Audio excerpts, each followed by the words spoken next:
சண்டேனாலே mostly எல்லார் வீட்லையுமே mutton குழம்பு தான் செய்வாங்க. எங்கள் வீட்லையுமே இன்றைக்கி நாங்கள் மட்டன் குழம்பு தான் செஞ்சுருந்தோம். சரி வாங்க எப்படி செய்யலான்னு பார்த்துடலாமா?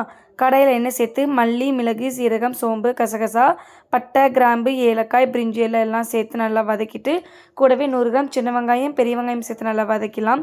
அதோட ஒரு தக்காளி, கொஞ்சமாக தேங்காயும் சேர்த்து நல்லா வதக்கிட்டு, ஒரு 5லேருந்து 6 டீஸ்பூன் கறிமிளகாய் தூள், 3 டீஸ்பூன் மல்லித்தூள், 2 டீஸ்பூன் மிளகாய்த்தூள், 1/2 டீஸ்பூன் மஞ்சள்தூள் சேர்த்து இது போல் நல்லா வதக்கி ஆற வச்சு ஒரு மிக்ஸி ஜாரில் மாற்றி ஒரு ஃபைன் பேஸ்ட்டாக இது போல் நல்லா அரைச்சி எடுத்துக்கலாம். நான் வந்து 1 கிலோ மட்டன் மஞ்சத்தூள் போட்டு நல்லா க்ளீன் பண்ணி எடுத்துக்கிட்டேன். அதுக்கப்புறம் ஒரு குக்கர் வச்சுட்டு க்ளீன் பண்ணி வச்சுருக்கிற மட்டனையும் சேர்த்துக்கலாம்.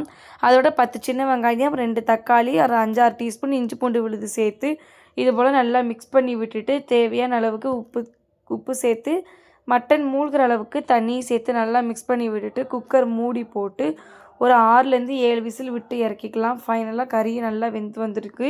இப்போ குக்கரை நல்லா ஓப்பன் பண்ணிவிட்டு இது போல் நல்லா கறியை மிக்ஸ் பண்ணிவிட்டு இப்போ கறி குழம்பு தாளிச்சிக்கலாம். அதுக்கு கடாயில் எண்ணெய் சேர்த்து பட்டை, கிராம்பு, சோம்பு, பிரிஞ்சி இலை எல்லாமே சேர்த்து நல்லா வதக்கிட்டு கூடவே ஒரு பெரிய வெங்காயம் சேர்த்து நல்லா வதக்கிட்டு கொஞ்சமாக கருவேப்பிலை, ஒரு 4 பச்சை மிளகாய் கீரி போட்டு அதையும் நல்லா வதக்கிடலாம். அதுக்கப்புறம் அரைச்ச மசாலா விழுதியுமே சேர்த்து இது போல் ஒரு 2 நிமிஷம் எண்ணெயிலே குக் பண்ணிவிட்டு அந்த மிக்ஸி ஜார்லேயே கொஞ்சமாக தண்ணி சேர்த்து நல்லா மிக்ஸ் பண்ணிக்கலாம். கூடவே இந்த மட்டன் குழம்புக்கு பார்த்தீங்கன்னா மெயினானது இந்த உருளைக்கிழங்கு தான். உருளைக்கிழங்கு ஒரு 1/4 கிலோ கிழங்க கட் பண்ணி போட்டிருந்தேன். அதையும் சேர்த்து ஒரு 5 நிமிஷம் குக் பண்ணிவிட்டு வேக வச்ச மட்டனோட அந்த தண்ணியுமே சேர்த்து நல்லா குழம்போட மிக்ஸ் பண்ணி விட்டுட்டு ஒரு 10 நிமிஷம் கொதிக்க விட்டால் சூப்பராகவே ரெடி ஆயிரும்.